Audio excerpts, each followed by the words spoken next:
Perfect. Perfect. Perfect.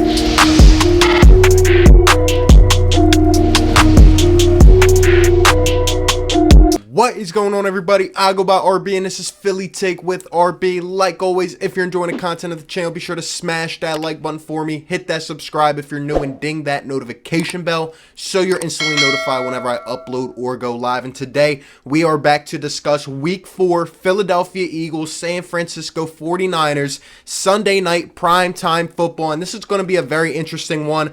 The Eagles coming off, I would say, a miserable tie to the Cincinnati Bengals, sitting at 0-2-1.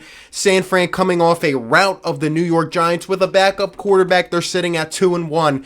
And first and foremost, I would say both these teams are in crazy predicaments right now. So many injuries on both sides of the ball for each of these teams. And in terms of the Eagles, I really feel like we are in the same situation as we were in last week. This is a must win. Going up against a backup quarterback, a team that is, sprouted with a bunch of injuries, we have to capitalize and make advantage. The Eagles are still not scoring the ball well.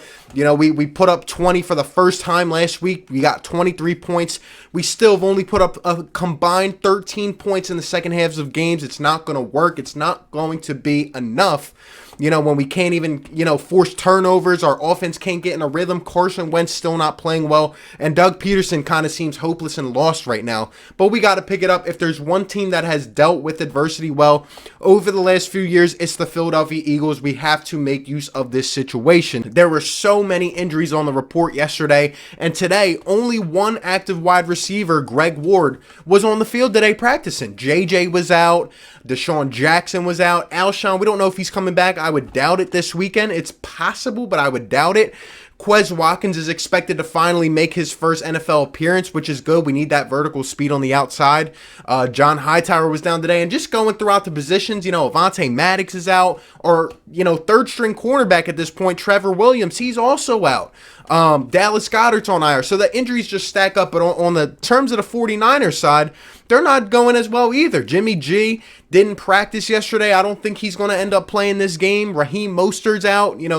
Sherman's out. Nick Bosa. They just have tons of injuries. But they are getting some promise from young guys like Brandon Ayuk, their wide receiver they drafted in the first round. And the 49ers seem to be okay. Kyle Shanahan is coaching up that talent and that depth there. Oh, and by the way, George Kittle seems to be on pace to play this weekend. And if he does, the Philadelphia Eagles linebacker corps is in for a world of hurt. Nathan Gary already stinks as it is, but Kittle is going to tear us apart.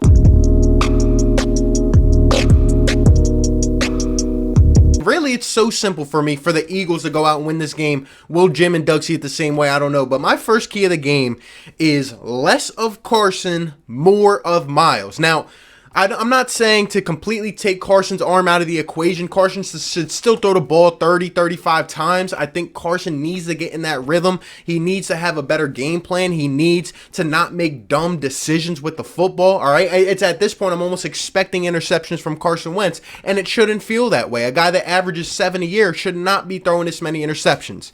But in terms of Miles Sanders, as I've alluded to the previous weeks, we want this guy to develop into that next level running back, a top 5 running back in the league. His second year in the league after an impressive performance last year. And we give him the ball 20 times in week 2. We give it to him 18 times last week. And both weeks, he rushes for 95 yards. The dude was averaging 6 to 7 yards a carry at one point last week, and we completely diverged away from Miles Sanders. And I don't understand why Doug continues to get pass happy. This game of any, look, the Niners come in with a nice defense. They are third in the league in total defense, and they're going to put a lot of pressure on Carson Wentz. Our offense, yeah, they got to block well as well. They got to open up holes for Miles Sanders, but we got to feed the beast, man. It's okay to let the run open up the pass, and Miles Sanders needs a lot more touches on the ground and in the air. You need to give this man at least 30 carries in my eyes. Give him 30 carries, see what he can do. We have to continue to use our best weapon right now, and that is Miles Sanders. Right now, we're not even treating him close to that. We're treating him like he's just some other running back, and that is not right. My second key to this game falls within the defense. Now, I know we got a lot of pressure last week, but still, we allowed Joe Burrow to have a couple successful drives, which resulted in touchdowns, which resulted in a tie. I still think Jim Schwartz has a lot of work to do, and my second key to this game is to stick to aggression and don't give Nick Mullins a chance to become something more than he is, all right? Nick Mullins had a great game last week, passed for over 340 yards against the Giants, looked like a stud quarterback, just making the easy throws, just having a simple game plan, and he executed it. I don't think he's that special. I don't think he's anything close to special.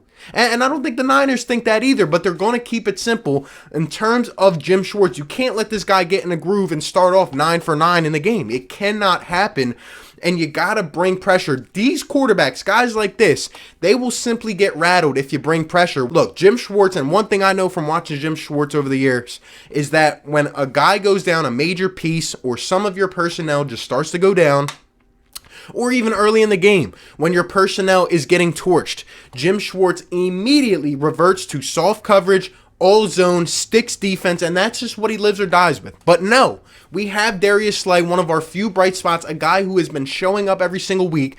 And just because Avonte Maddox is now out, just because Trevor Williams is battling something, I don't care. Stick Cravon LeBlanc out there. Stick Nickel Roby-Coleman out there. The 49ers wide receiver core still needs a lot of help, but if the Eagles give them the leeway to get going, if we give them these short to intermediate routes and just allow them to establish their passing game, well, it could get ugly. And if we're getting torn apart by Nick Mullins, well, there is something wrong with this team. There's just something wrong. How about get a damn interception? Look, 5 interceptions in the last 21 games is not going to cut it. Can we finally get a turnover? We hit Joe Burrow 8 times last week. Can we poke the ball out, for crying out loud? Honestly, we need to go big or go home. Last week I saw Jim Schwartz bring a lot more disguised blitzes. Bring that pressure. Don't settle for anything less. And my third and final key to this game is very simple. It's show us that you're still a team. Show us that you're together.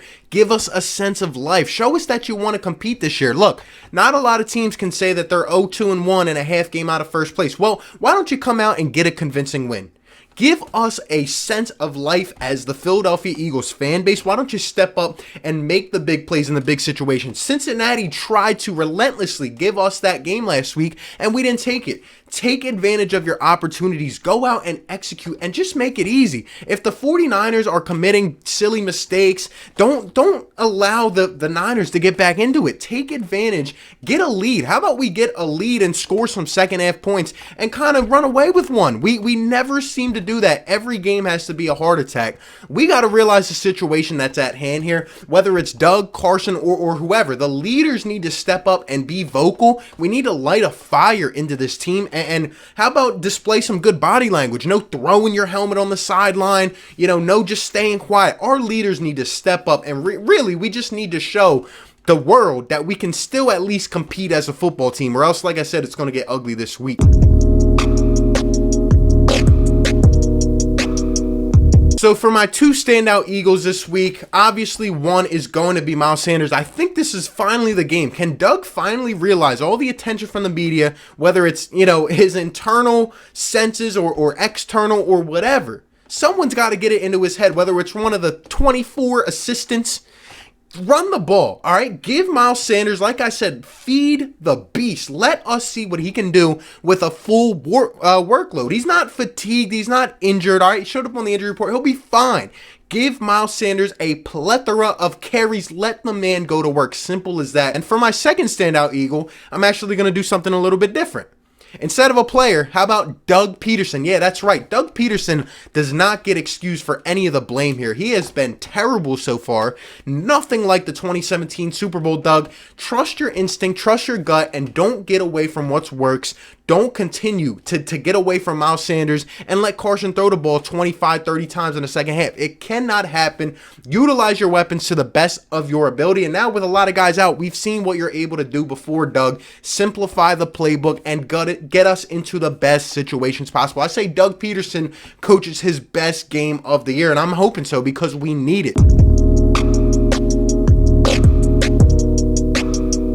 My breakout Eagle this week, I'm going to go with Cravon LeBlanc. Last week I went with Greg Ward, and he had a huge game. I think that Cravon LeBlanc will be able to step up. I think he'll have a ton of opportunities. I saw him make a couple nice tackles last week. He had some nice coverage plays. I really feel like this is the game where Cre'Von LeBlanc is going to have his opportunity to shine and maybe even earn some more playing time down the road, whether he's on a guy like Ayuk or Bourne, or even if Jordan Reed ends up playing. Whoever he's on, Cre'Von LeBlanc has to make the most of his opportunity, which he has. I mean, that's why we call him Strap.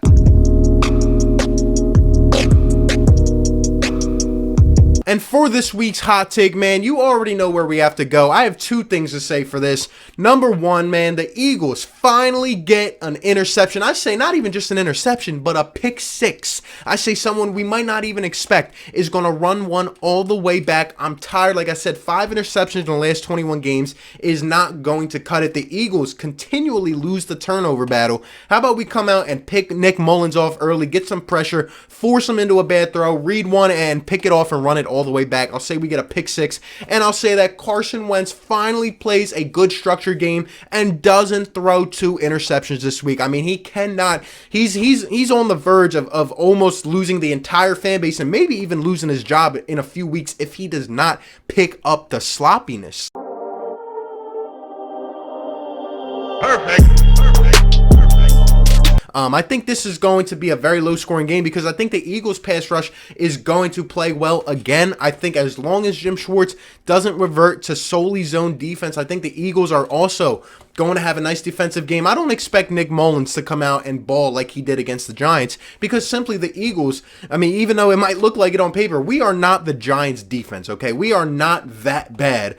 I think Nick Mullins is going to struggle a little bit. I think Carson Wentz is even going to struggle a little bit, but I think he does end up putting the ball in the end zone a couple times. I'm going to say this is a low-scoring game, but I'm going to say the Philadelphia Eagles, with all desperation and all motivation on the line, have to come out and win their first game, right? It does not get any easier in the next couple weeks. I think the Eagles finally come out and put one together. Might not be the most proper, the most flawlessly executed game, but I think the Eagles come out, get a score late, and finally get a big stop with the game on the line to hold the 49ers. I'll say the Eagles win this one 21-17. Let me know all your thoughts down below. Appreciate you guys for tuning in. Be sure to like, comment, and subscribe, and I'll catch you on the next one. Peace. Perfect.